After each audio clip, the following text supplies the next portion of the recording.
সুপ্রিয় শিক্ষার্থীরা, unity education BD চ্যানেলটিতে তোমাদের স্বাগতম।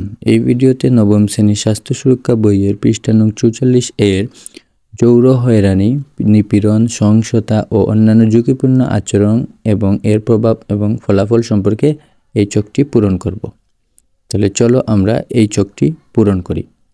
ছকটিতে যৌন হয়রানি, নিপীড়ন ও সহিংসতা ও অন্যান্য ঝুঁকিপূর্ণ আচরণে স্পর্শকাতর জায়গায় অনাকাঙ্ক্ষিত শারীরিক স্পর্শ করা। এর প্রভাবে লিখব ভয়, অস্থিতি এবং আতঙ্কে মানসিকভাবে ক্ষতিগ্রস্ত হয়। ফলাফল স্বাভাবিক কাজকর্ম এবং পড়াশোনায় অমনোযোগী হয় এবং মানসিক অস্থিরতার কাজ করে। 2 লিখব শারীরিক গঠন নিয়ে উৎসাহ করা। অস্থিতি এবং বিব্রত বোধ সৃষ্টি হয়, ঘরে বাইরে যেতে সংকোচ বোধ হয়। 3 শরীর ও পোশাক নিয়ে অনাকাঙ্ক্ষিত মন্তব্য করা। লজ্জা বা আতঙ্কের বাইরে বের হতে দ্বিধাবোধ করে। পড়াশোনা এবং স্বাভাবিক কাজকর্মে বিব্রত প্রভাব ফেলে। অশ্লীল মেসেজ দেওয়া ও সাইবার বুলিং করা। মানসিক স্বাস্থ্যের নেতিবাচক প্রভাব পড়ে।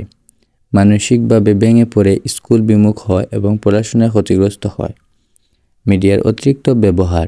মিডিয়া ব্যবহারে আসক্ত হয়ে পড়ে। স্বাভাবিক কাজকর্ম এবং পড়াশোনায় ক্ষতিগ্রস্ত হয়। শারীরিক এবং মানসিক বিভিন্ন সমস্যার সম্মুখীন হয়। এই ছিল তোমাদের পৃষ্ঠা নং 44 এর ছকগুলোর সমাধান।